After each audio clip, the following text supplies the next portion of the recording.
Brooke Ellis knew, in the slow way you know an evening might change, that one small choice could make a corner of the night look different. She did not know it would split the room into two stories. The wedding had been a year in logistics and a lifetime in memory, and Brooke arrived thinking of it as a place where roles would be obvious and the script reliable. Jenna Ellis had planned the event with exactness. She had chosen the florist, negotiated the menu, and shaped the seating into familiar maps of family. Ryan Walker stood beside her as the partner she'd promised months of changes to, and together they had folded hundreds of decisions into a single evening. For Brooke, 17 and last on the list of those decisions, the night felt like something meant to be witnessed rather than authored. 95% of viewers aren't subscribed. Subscribing is free, takes seconds, and makes a real impact. Click subscribe and be part of the growth. Please turn on the bell for more updates. The reception unfolded with its appointed rhythms. Guests moving between plates and conversations, the brass of decorations catching low light, and tables arranged so faces met across linen. Aunt Melissa found ways to make ordinary moments into gestures with the casual authority she had honed at family gatherings, and the DJ Marcus kept the music on the edge of something like momentum. Brooke watched from near the DJ booth, one foot on a chair, a borrowed napkin in her hand, as the room shifted from dinner into a looser set of moments. When Aunt Melissa stepped to the microphone at the dance floor, Brooke assumed the action belonged to the pattern of family nights that melted into improvisation. Aunt Melissa asked the DJ for a song and then began to sing, not in a planned way, but with the ease of someone who had done this before at birthdays and barbecues. Her voice rolled into the space, and the reception adjusted to the new line, a string of tables aligning like waves around whatever act chose the center. Brooke felt the evening yield. She thought of it as permission. Later, Lily Ellis, older than Brooke by 6 years, always the one known for blurring expectations, took her turn, and Brooke read Lily's presence as confirmation that the microphone had become something shared. Lily's song landed like a private laugh turned public, and Brooke felt free to move closer to the sound. When Brooke asked DJ Marcus for Yellow by Coldplay, it was a private, small decision. A lyric had been sitting in her head, and she wanted to offer something quiet that might fold into the room's warmth. She walked onto the dance floor without rehearsing a performance, holding the microphone like a borrowed object and aligning herself with the moment she had seen Aunt Melissa and Lily claim. Jenna was on the room's central table, a figure in white who had spent the evening as a composed conductor of details. Brooke looked at Jenna as she sang, thinking the action would read as a small thing among many. She sang plainly and without flourish, steady as a person reading a page aloud at family supper. The pause after the song was not the kind of pause that signals applause. It resembled a measure of a different kind. People moved, plates shifted back into hands, and Brooke stepped away thinking the night would slide back into its larger arc. Later, when chairs scraped and the floor began to fill with coats, Jenna crossed the reception in that way she had when an agenda needed correction. She found Brooke near the coat rack and asked why she had gotten up to sing. The words came with the exactness of someone used to plans being kept. Brooke, still lodged in the logic of the evening's looseness, said that Aunt Melissa had sung, and that Lily had sung, and that she had assumed the microphone had become something anyone could use. Jenna's answer arrived like a recalibration. Both Aunt Melissa and Lily had been part of a planned surprise, songs chosen by Jenna to be specific moments in the night. They had not been spontaneous participants, but rehearsed points in the evening's choreography. The revelation made the room tilt in Brooke's memory. She pictured a line of secret decisions folded into the night where she had stepped. Jenna told her, with a phrase that would linger, that she sang badly and had not been asked. Then Jenna said something sharper. Her wedding was not about Brooke.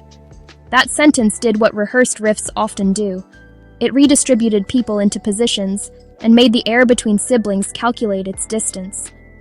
Brooke apologized because it seemed to lower the volume of the conflict, and because apologies sometimes work to end a moment before an audience can gather one.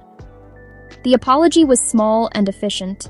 Inside, an array of other responses gathered, but were not offered. Brooke moved through the evening with a kind of hollow heat, carrying the knowledge of the misstep like an extra layer of clothing that did not belong to her. She watched family members fold their bodies into small tasks, offering rides, collecting plates, passing jackets, as if restoring function might repair the shape of the night. Days following the wedding were threaded with versions of the event that did not match Brooke's internal record. Jenna sent a group message that thanked everyone and offered a careful aftertaste of gratitude. The message contained no mention of the confrontation. Parents Karen and Daniel Ellis softened their responses when they spoke to Brooke, balancing between the instinct to comfort and the loyalty to Jenna's design for the night. Lily's initial messages were brief and apologetic, in a way that carried the distant sisters sometimes place around sore places. She said she had not known Brooke would sing, and expressed regret that the evening had unfolded awkwardly. The apologies came like glue over a small tear, not wrong, but not enough. Brooke reviewed photographs and clips, seeking an explanation in the visual evidence. There was a picture of Aunt Melissa mid-line, hair swept back and face committed to performance. There was one of Lily laughing into an ending note, and there was a mid-movement image of Brooke near the DJ table with the microphone in hand. That photograph felt like a map of the evening's pivot. In memory, the slot Jenna had intended for a particular sequence of reveals had been occupied, without permission, by something Brooke thought of as ordinary participation. The sensation was not simply embarrassment. It felt like an uncannily precise collision between personal liberty and someone else's curated moment. Brooke began to parse the difference between planned surprises and spontaneous acts. She considered how events can hold small, private mechanisms, surprises arranged and kept as sacred gestures, and how those mechanisms operate without signals for everyone else. Jenna's design had been to place certain people at certain moments. Aunt Melissa and Lily were slated to deliver lines that would fold the emotional arc in a way Jenna had chosen. But Brooke had stepped into a moment she believed to be communal. The learning was unpracticed, how to know when a social space is collectively open and when it contains private choreographies. Conversations in the family acquired a new texture. A dinner might drift toward light topics, and then find itself paused by a look that pulled memory into the room. Brooke found herself answering questions with tempered phrases. "I didn't know it was planned. I'm sorry it upset Jenna. I didn't mean to interfere." The words functioned as tools to keep the surface from cracking further. They were not, Brooke felt, true to all the complexity she carried.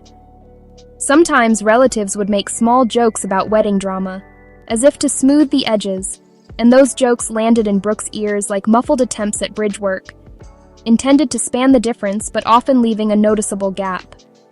Work and school offered a different kind of refuge, and also a mirror. Friends who had been at the wedding asked for details and interpreted events with a casualness that made the episode seem smaller. Classmates who had not been there painted it with a broader brush as typical wedding friction. Brooke resented both compressions because they flattened the surprise of the secret that had been broken and the ownership Jenna claimed over the night's moments. Each retelling shifted emphasis, and each shift reconfigured Brooke's sense of what had happened and why it mattered. Family memory, Brooke realized, is a negotiation of authorship.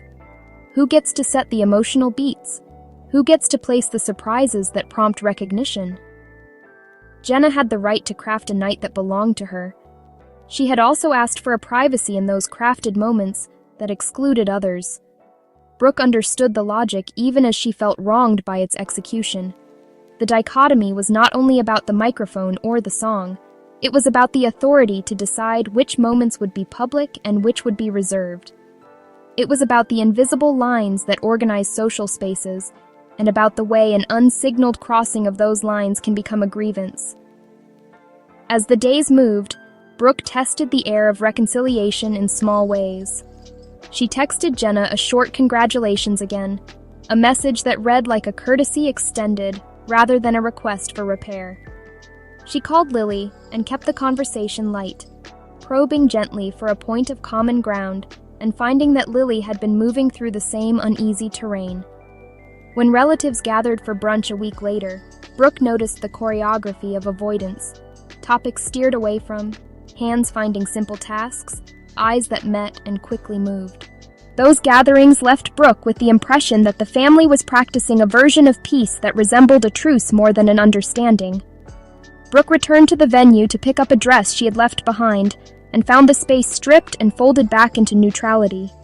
The linens were stacked, chairs tucked, and the echo of the night's design felt more like an archaeological trace than a live wound.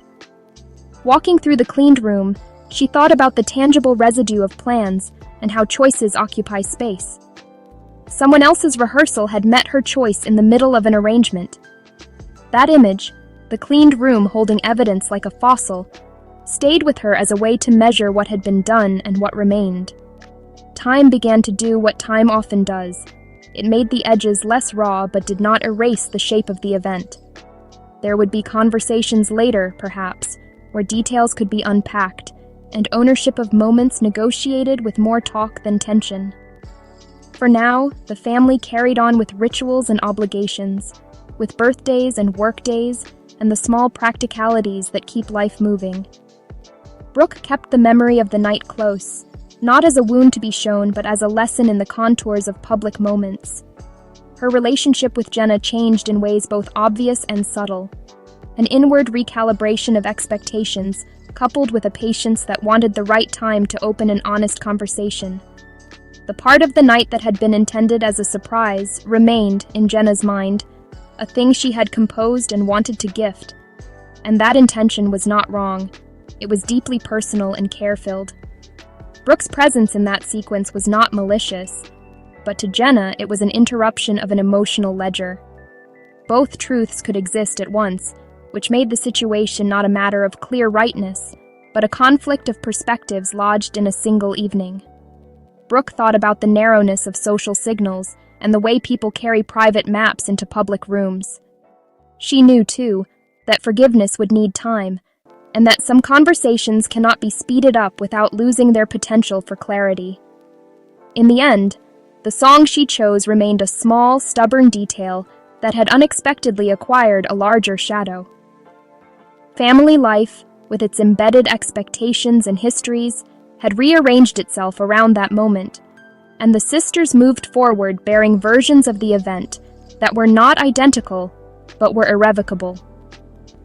The wedding continued to exist as both celebration and site of fracture, and the sisters, Brooke, Jenna, and Lily, kept living in the space where memory and intention intersected, waiting for a moment when the next conversation might close the distance, or at least make it possible to stand in the same room without avoiding one another's eyes.